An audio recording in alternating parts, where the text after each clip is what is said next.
It's a great achievement जेव्हा ती मुलं येऊन शिकतात आणि रीडिंग रायटिंग करतात आणि जेव्हा मला सांगतात की मॅडम नाव I am confident I can read my question paper I can write it properly. तो जो चेहऱ्यावरचा आनंद असतो ना, ते जे सॅटिस्फॅक्शन असते ना, that is all blessings by God.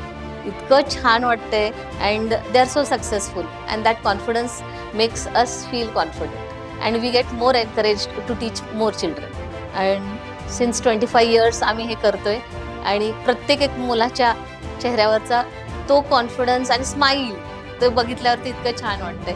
आणि this is with the big children. आणि जेव्हा छोट्या मुलांचं असते, छोटे मुलं खूप इनोसंट असतात, त्यांना it is just a fun reading and writing, but the parents know the difference in them. हे आमचे अगदी 4 वर्षाचा मुलगा सुद्धा आमच्याकडे आल्यावरती इतकं छान हसत खेळत ते लिहिते ना, आणि इतकं हसत खेळत ते रायटिंग करते, ते बघूनच आम्हाला असं वाटतं की oh we are blessed teach the children.